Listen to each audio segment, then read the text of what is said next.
温迪来了，为了见到半年未见的孙女和从未谋面的孙子，他从温哥华一个人漂洋过海来到了中国。这是温迪第一次来中国。我跟大胖媳妇结婚8年，父母都没见过面。我家这几个近亲说到底都是网友。我们去机场接机，我爸一共跟温迪就视频里说过几句话，根本记不住他长啥样。在机场看着个外国老太太出来，哎，这是不温迪？然后就问大胖媳妇，哎，那是不是你妈那个？大胖媳妇说不是。我爸说你确定吗？那不是你妈，我看像呢。整的大胖媳妇非常认真严肃的告诉我爸，哎呀，爸爸，10分钟不倒，你已经给我选了6个妈妈了，6个妈妈了。我请你冷静一点，不是所有的白人女性都要做我的妈妈。OK， 然后温迪出来了，跟我爸相见。我爸说Hello Wendy，Welcome to Beijing。温迪说 Hello， 我应该管他叫啥？我说对好，管他叫啥呢？叫亲家公有点别扭。大胖姐说叫大哥。温迪学会了，大哥，对 ，OK。但是温迪这点汉语吧，都是跟他孙女学的。你跟小孩学汉语呢，你学的都是叠词。温迪叫完大哥，走着走着就记错了。快出机场时候问我爸，你要带我去哪里呀？哥哥，给俺都逗稀了，但是给我爸整不好意思了，脸通红，装没听着。温迪又问，我们是去地下车库吗？哥哥，我爸说温迪啊，一个哥就够了。温迪说，我也没管第2个人叫啊。从机场回到家，我同事帮温迪拎了一下行李，还跟我说，哎姐，你平时说你婆婆抠是不是有点夸张了？人老太行李可沉了，给你没少拿东西。我说是呢，可能是她改变了。结果温迪行李箱一打开，16斤儿童书，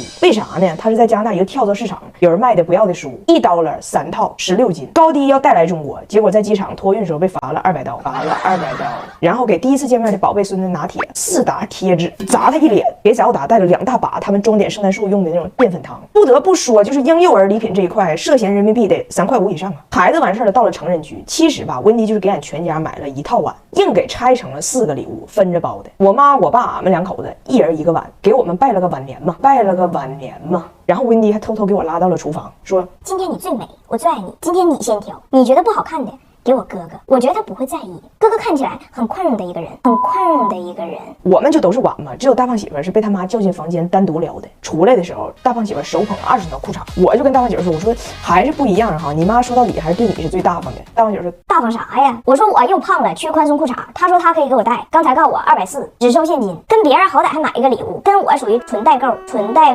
然后晚上我爸就请所有人出来吃饭，大胖媳妇呢都觉得他妈给我爸1个碗太寒碜了，路上赶紧去买了一瓶好酒，在饭店的走廊里就给温迪了。温迪说哦亲爱的，这又是什么鬼把戏？大胖媳妇说妈，你记住，这个是你要送给你哥哥的礼物啊。温迪说那还要我花钱吗？大胖媳妇你赶紧进去吧。我爸这不收了酒了吗？说哎呀，我还不知道呢，加拿大人互相也给这个。温迪说我的就加拿大人给的。我爸说你的礼物很贵呀。温迪问他儿子，我的礼物很贵呀。我爸说你看你一个加拿大人来到了中国，这么努力来适应我们的文化，这个与其说你送的是一份礼物，不如说你送的是一份真心。温迪问他儿子，我的真心到底多少钱呢？谁能告诉我送的到底是啥呀？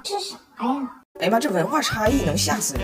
我婆婆今天早上从酒店出发，是这么下文的。我婆婆小姑子都是熊猫迷，尤其是花花，大老远来到中国，天天求我看大熊猫，说钱他们都自费，只求我给他们和熊猫牵个线儿。没办法，我们来到了成都看大熊猫，无比激动啊！早上6点就起来准备了，给你拿点好东西，来，可好吃了，这太好吃了。但是温迪太吓人了，她不想让任何人错过，于是把她没能到场的老公 Brian 的照片放大，放在了翟奥达的 pad 上，由翟奥达捧着出的酒店，还捧着照片上的车，还是大车。我下楼给我吓一跳。到了熊猫基地，人那叫一个多，根本看不着熊猫。我告诉他们，我说你逮着空往里头挤就能看着了。温迪说没事儿，现在挤，等人散了我们自然就看见了。大胖媳妇说这是中国，人不会散，只会更多。于是大胖媳妇就给他妈传授秘籍，怎么往人群里边挪能看着熊猫。他告诉他妈说这都有技巧的，你别瞎挤，别用蛮劲。我告诉你，先挑个能挤的老头，就贼要强那种，紧跟着他，不行就扒拉扒拉他胳膊，就让别人以为你是他老伴儿的那种感觉。站他身后呢就别动，就稳住，就熬他，把他熬走，你就上位。大胖媳妇问我说你看我跟我妈说这招厉害吗？我说你妈早晨从宾馆出来就开始熬老头，这一天要熬几个呀？结果呢就温迪一个人敢往前挤，2姑娘都不行，往那一站，东北话说跟俩橛子似的。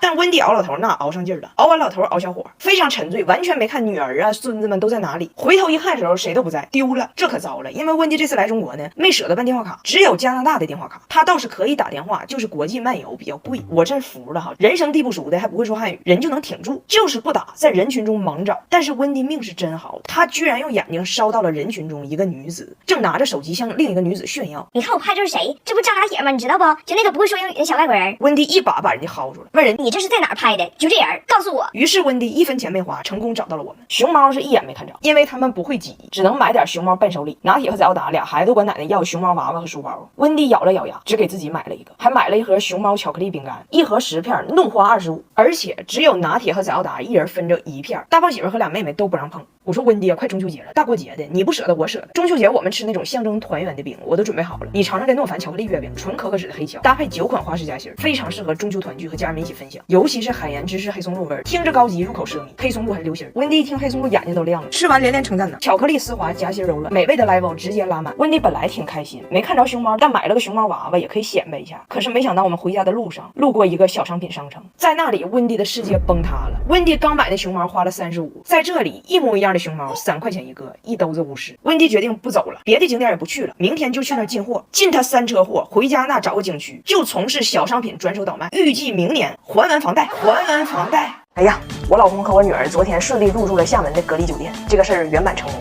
我昨天还说呢，我说我这个段子的源泉呢，终于漂洋过海回来了。只要他隔离一出来，我的素材就出来了。结果人还没从隔离出来呢，素材都往出崩。就跟他一趟航班回来的呢，还有个外国人跟他重名。外国人吧，本来重名就多，再加上我老公这名起的也是波澜不惊的，相当于外国名中的王涛吧。但是跟他重名这个王涛呢，人是个狠人。人在大使馆工作，属于仕途王涛。好巧不巧，到了酒店办理入住的时候，人家工作人员就把他俩弄混了，把我老公当成了那个大使馆王涛，上来就非常客气的说：“您好，先生，大使馆那边已经来过电话了，欢迎您来到中国厦门。”你说，但凡思维正常一点的人都能发现这个事儿有一定的异常，但是我老公因为极度亢奋，他产生了一定的幻觉。他的第一反应是：我回国这个事儿意义这么重大吗？就是大使馆都知道了。我以为我回来促进的是拿铁认爹，原来我促进的是双边关系。当时就跟人工作人员装上了啊！你告诉大使馆我一切都好，感谢他们的问候。可以适当安排一顿饺子，安排一顿饺子。然后呢，跟我老公重名的这个人，因为他是跟他媳妇儿孩子一起回来，所以他媳妇儿头一天就给酒店打过电话，说能不能他们一家3口住一起。工作人员不认错人了吗？上来就问我老公说：“好的，先生，那我们这边有收到一个诉求，就是有一位女士要和您同住一个房间，请问是这个情况吗？”我老公一听懵了，张女士啊？工作人员说：“不是，是刘女士啊。”我老公说：“谁的诉求啊？”大使馆的。对方说：“是您的爱人呢，昨天给我们打的电话。”我老公说：“我的爱人那么爱我吗？那么爱我吗？”他刚在酒店办理完入住进屋，我以为得多疲惫呢，但他极度兴奋，他太想念中国饺子了，就第一件事一定要点外卖点饺子。我说：“那中国字你能看明白，我给你点吧。”他说：“不用，我最近在用这个汉语教学软件，就我现在能识别很多汉字，我自己都搞定。”等到晚上点的饺子终于到了，他最想念的就饺子，给他急坏了，扒盒子刚加造诣，发现有点拔牙。还是我女儿先发现了问题。爸爸，厦门本地人吃饺子都是带椰蓉的吗？